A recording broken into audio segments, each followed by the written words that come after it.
Hi, welcome to Mixed Media Creations with me, Creative Katie. Follow me on Instagram, www.instagram.com/Creative Katie. See what I'm up to. Don't forget to subscribe to my channel. Today we have a mixed media canvas tutorial. I've got some canvases. I've been buying them and never using them, so I'm using my stash. We'll be doing some collaging, what I call reverse stenciling, stenciling, some stamping, and some splattering, all on this 6x6 canvas. So I'm getting a coat of, I kind of want that parchment yellow kind of color because I'm kind of going for the antique-y, old roses, old linen kind of look and feel here. So I'm just painting this, and this is my Delta Ceramic coat. I think the color is parchment. So after I get this fully coated, and I paint the sides the same color as the front, I like it to kind of wrap around. I like how that looks on the walls. So I'm just giving that a quick coat.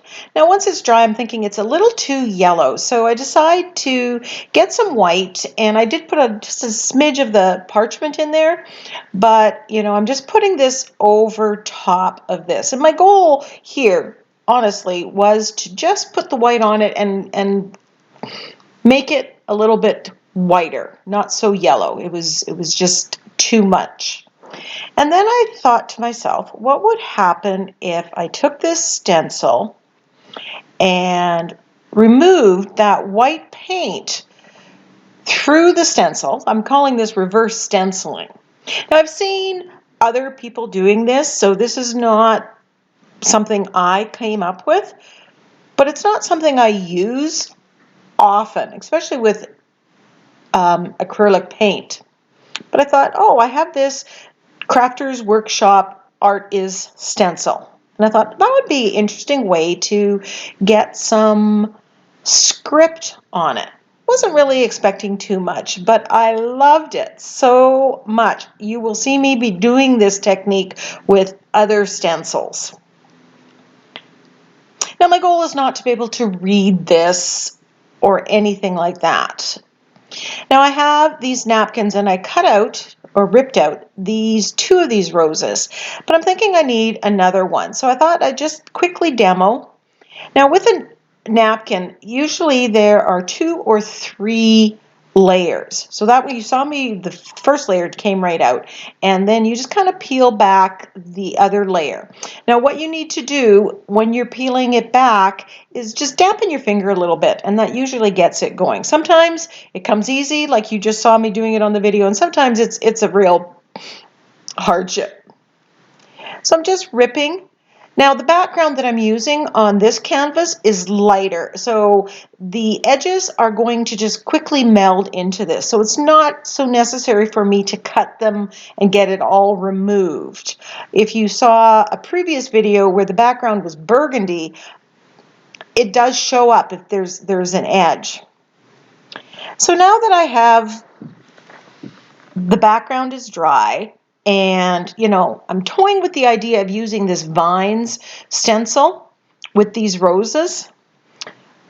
I've got 2 roses, but it just seems somewhat imbalanced. I'm thinking, do I want the Harlequin stencil? Right now I'm thinking I was going to put something through the modeling paste, but I thought, no, because I changed my mind. I have that reverse stenciling technique on there, and I like that. If I put the modeling paste through it, I'd just lose it.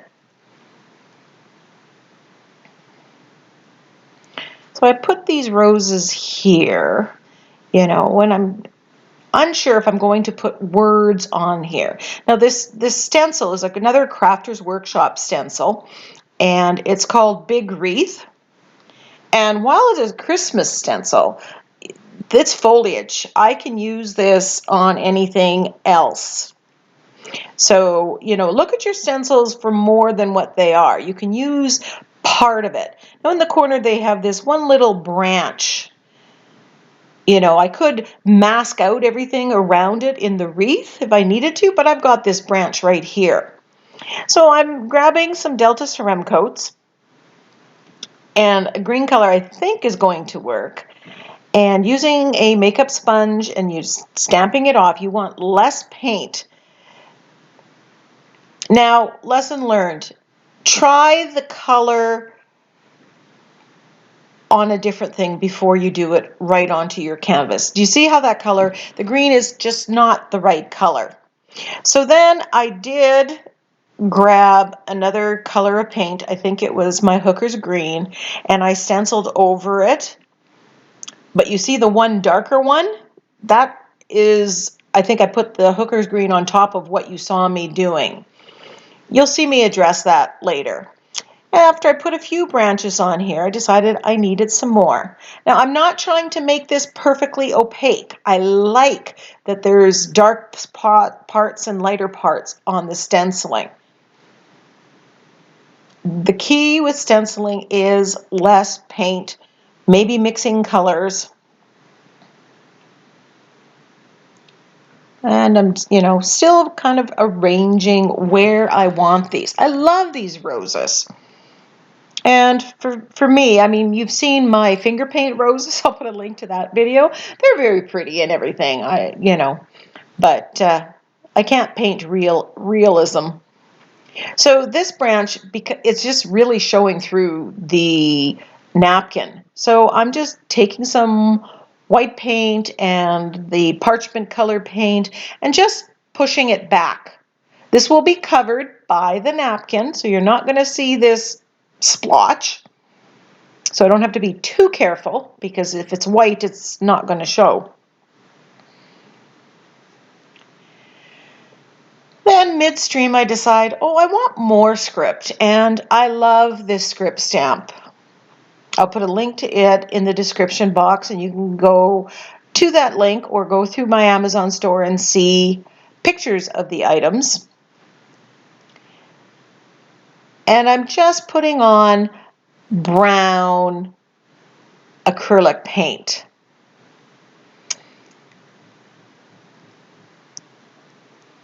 Now you do have a few minutes. If it doesn't work properly, you can remove it with a baby wipe.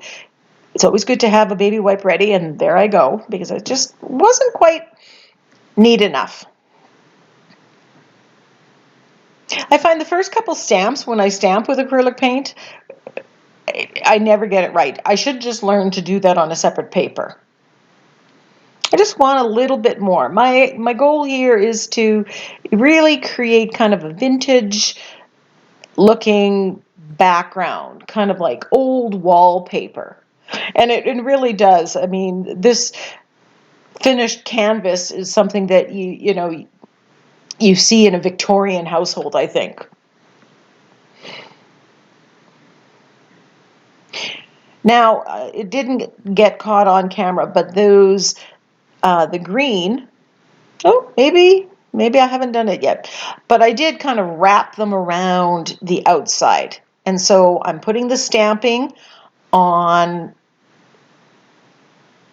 the outside of the frame and the edges as well.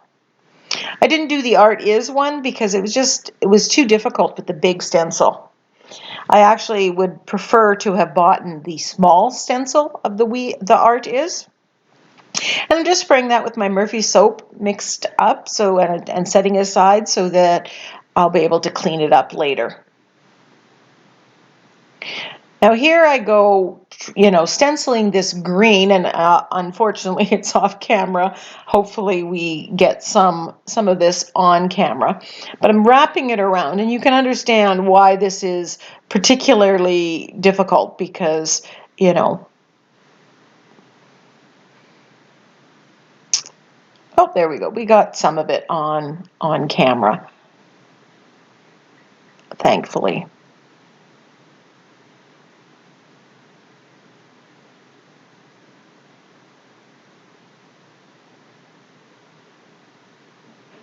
The stencils bend a little bit, so you can, manipulate them.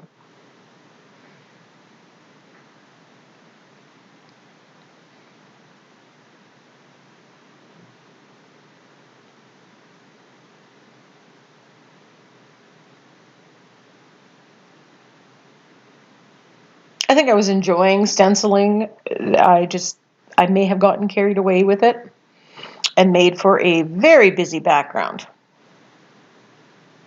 So that dark one is really kind of bothering me. So I do paint it out as well. I lighten it and then I just stencil right on top of it with the right color. And so now it just kind of seemingly disappears. So now that I have the final placement, I am gluing the ripped roses from the napkin with gel medium. And you have to be gentle here. If you go too rough, you're going to rip it.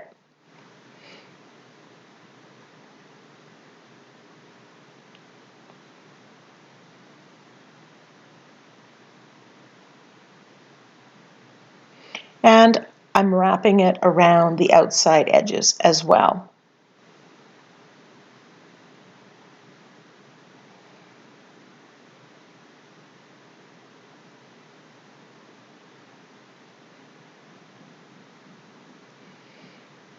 And I had a leaf from somewhere else that I had cut off that I'm just kind of putting in another place that I want a leaf. So you can alter what you're taking. You can take 4 cutouts from a napkin and layer them and basically come up with a totally different composition.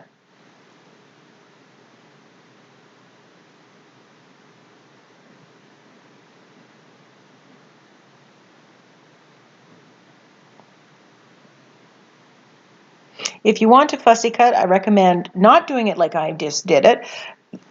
Cut it out before the napkin is taken, all the layers are taken apart. It's a little thicker and a little easier to manipulate.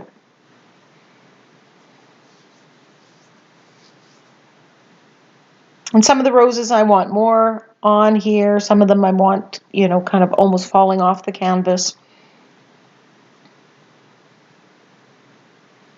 Anybody else have the feeling of a Victorian bedroom or one of those bed and breakfast you go kind of, it's all the decor is Victorian roses and things? That's what this makes me think of. Now again, this is a 6x6 canvas.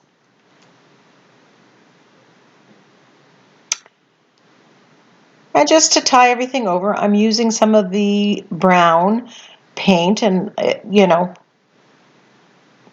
and splattering.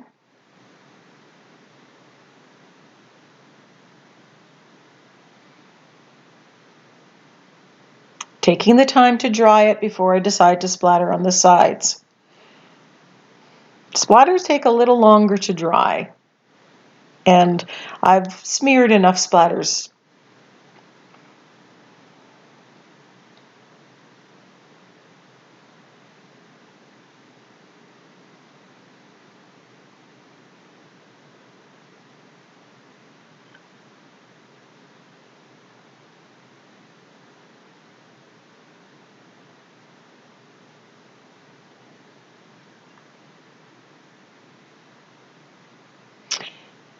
Now I'm going to use copper, and then I decide, well, instead of really thinning down this Liquitex Basic, which is heavy bodied, I have a Martha Stewart copper craft paint that won't need as much water to thin down. And you see me kind of doing a few flicks there on the side, just to see what size and if I've got it the right consistency. So testing it again on the side paper is always a good idea.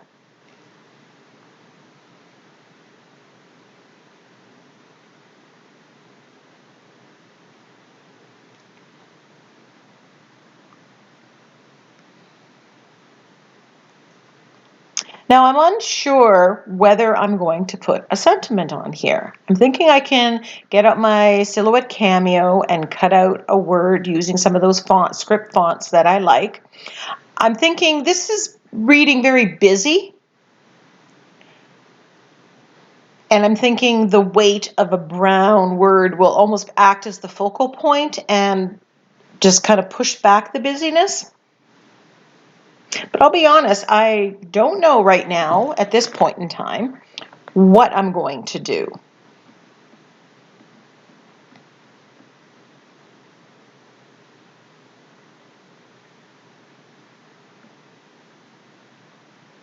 And quite honestly, I'm not sure which is going to end up being the top. So I'm going to give it a few days. I'm going to sit it on my mantle and look at it and think about it, and we'll come back. I did try out some of my prefabbed ones, and I liked the brown color, so I'm thinking brown.